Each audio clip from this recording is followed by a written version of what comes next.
Bonjour, aujourd'hui dans cette nouvelle vidéo nous allons parler de famille recomposée. Alors nous allons aborder le cas où la belle-fille ne veut plus parler à sa belle-mère. Donc je suis sûre que si tu regardes cette vidéo c'est que tu es en plein dedans ou ça t'est déjà arrivé. Donc c'est une situation très difficile à vivre pour toi, hein, j'imagine. Et en fait on va parler de ça et on va essayer de trouver, je vais vous donner la solution, la clé du problème en fin de vidéo. Alors, en fait, déjà, ce qu'il faut voir, c'est que pour l'enfant, le beau-parent est un petit peu le faiseur de troubles, hein, le fauteur de troubles. En fait, il s'imagine souvent,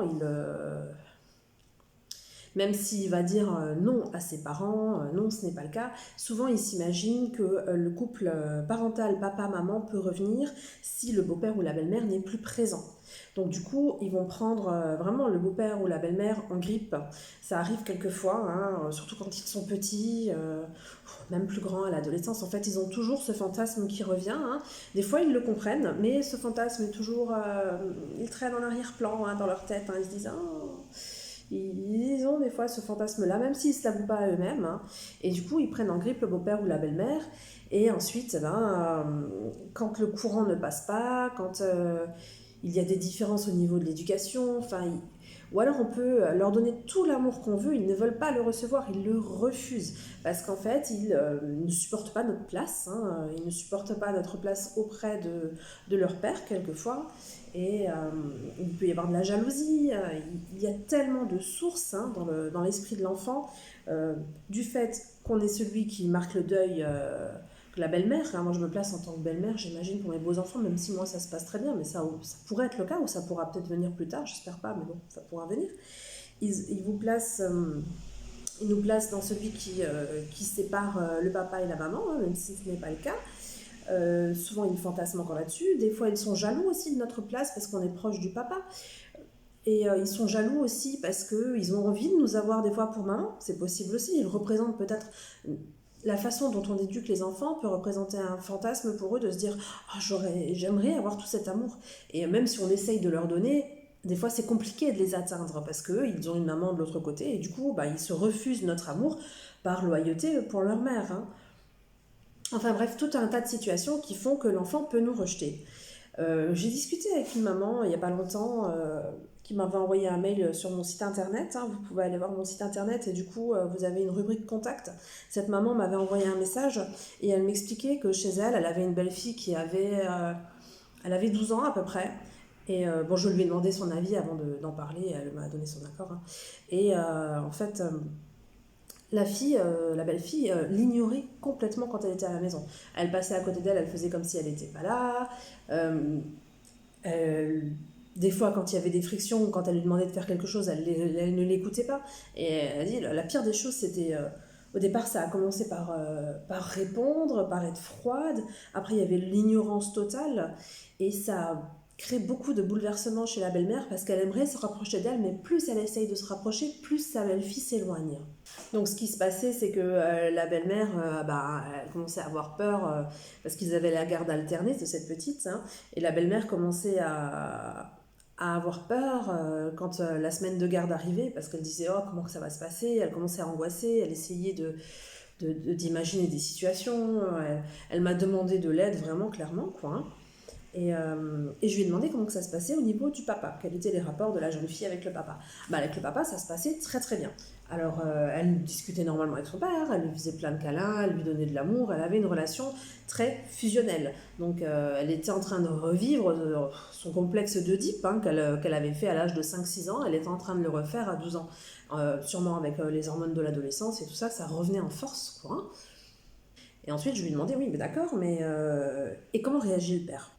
Alors, ce qui se passait, c'est que le papa ne voulait pas prendre parti. Il ne voulait pas réagir. Il ne voulait pas... il minimisait la chose. Il disait « Ah non, mais ça va passer, t'inquiète pas, c'est un moment à passer. » Et en fait, il refusait de l'entendre parce qu'il ne voulait pas aller contre sa fille, parce que comme il ne la voyait qu'une semaine sur deux, c'est déjà bien hein, pour certains papas qui ne voient les enfants qu'un week-end sur deux, ou même des fois que pendant les vacances, puisqu'il y a une trop grande distance, etc. Mais pour lui, c'était encore insuffisant. Il avait besoin d'être tout le temps auprès de sa fille, il avait encore ce fantasme-là. Et du coup, il ne voulait pas s'opposer à elle et il discutait normalement avec sa fille quand elle s'adressait à lui. Par contre, quand elle invitait sa belle-mère, il disait c'est pas grave, ça va passer, c'est pas grave, ça va se tasser, t'inquiète pas.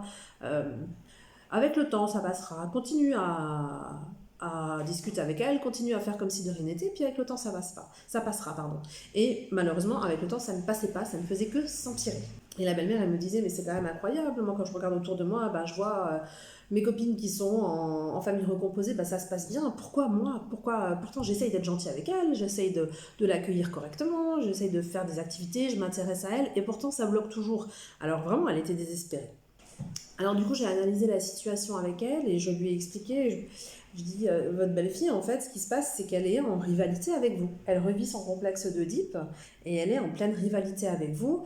Et le fait que le papa ne réagisse pas, c'est comme si elle allait dans son sens à elle, et donc elle pense avoir le droit de faire ça, elle a le droit de dans ses bottes, il n'y a pas de problème, je peux continuer à martyriser ma belle-mère, pardon, ça me gratte, je peux continuer à martyriser ma belle-mère, enfin, ignorant, hein, en plus de ce qu'elle voit à la télé, dans les livres, eh ben on a toujours le mauvais rôle hein, en tant que belle-mère. On est toujours les marâtres, les horribles. Même si la plupart des belles-mères maintenant, on veut que donner de l'amour et être présent pour eux. Mais souvent, les jeunes filles, surtout à l'adolescence, en début d'adolescence, elles fantasment sur tous ces trucs tragiques, cette passion, et puis elles disent ah mon Dieu, ma méchante belle-mère, alors que la belle-mère est adorable. Mais déjà, elle voit ça à la télé, dans les bouquins.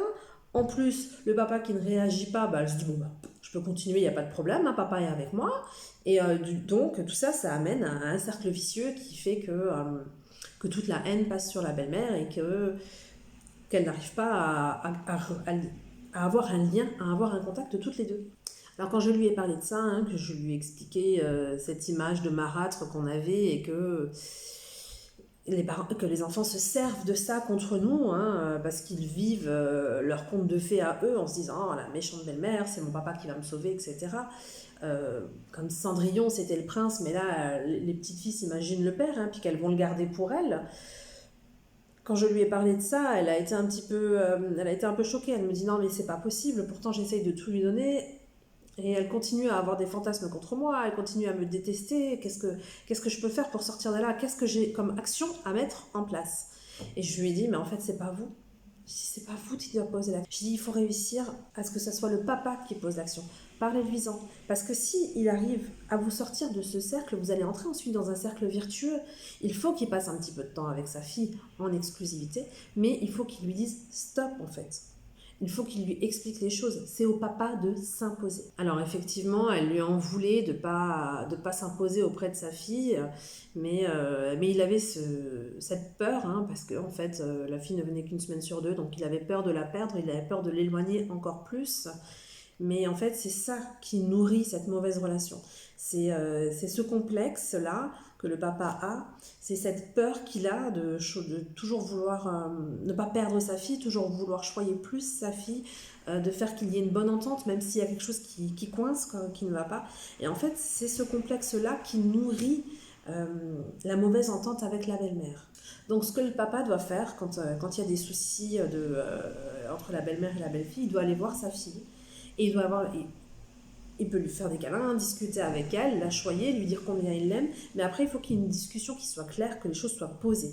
Il doit dire, écoute, tu n'es pas obligé d'aimer ta belle-mère. Je ne t'obligerai jamais à faire ça. Et même la belle-mère peut lui dire. Mais par contre, tu dois la respecter. Le respect, c'est important dans la maison, c'est primordial, c'est la base. Tu dois avoir du respect. Une fois que le papa aura posé ces limites-là, qu'il aura poser les limites du respect, parce que l'amour et le respect, c'est pas la même chose. On peut pas obliger quelqu'un à aimer quelqu'un d'autre, on ne peut pas. Par contre, on peut l'obliger, hein, quand c'est notre enfant, enfin l'obliger, on peut lui expliquer qu'il faut qu'il le respecte, que c'est une des bases à la maison, qu'on ne peut pas vivre sans, même si on peut lui expliquer clairement hein, ce que ça amène de nocif dans la maison quand il y a une mauvaise entente comme ça qui s'installe, on peut lui expliquer et on peut lui expliquer le rôle du respect, combien c'est important de se respecter, surtout en famille. Et du moment où le papa aura posé ses limites, la fille va se calmer au fur et à mesure, même s'il faut lui répéter une fois. Même s'il faut lui répéter à chaque fois qu'elle dérape, lui dire non, stop. On a dit, on part sur du respect. Et il faut que tu t'arrêtes là avec l'agressivité, il faut que tu arrêtes de ne pas lui répondre. Et du coup, ça va vraiment apaiser les tensions parce que c'est le papa qui aura posé les limites. Et là est la clé. La clé, ce n'est pas vous en tant que belle-mère. Si vous agissez bien et que vous n'avez rien à vous reprocher, si vous êtes toujours dans une parentalité positive avec vos beaux-enfants, si vous êtes plein d'amour, de respect, elle ne peut pas vous en vouloir pour ce que vous êtes, ce que vous représentez, oui. Mais c'est au papa, l'action doit venir du père et c'est lui qui doit imposer votre respect à la maison. Les bases du respect, bonjour, au revoir, merci, s'il te plaît, voilà. Vous lui dites ça, c'est ce qu'on te demande. Quand tu es chez papa, tu dois respecter Lucie, Stéphanie, Myriam, ce que tu veux. N'importe qui, la belle-mère, hein, qu'elle appelle sûrement par son prénom, hein, parce qu'à ce stade-là, elle ne peut pas l'appeler par un surnom affectif, hein, puisqu'elles sont complètement en froid. Et donc, il faut lui expliquer qu'il faut les bases de la politesse, qu'il ne faut pas l'ignorer quand elle pose une question.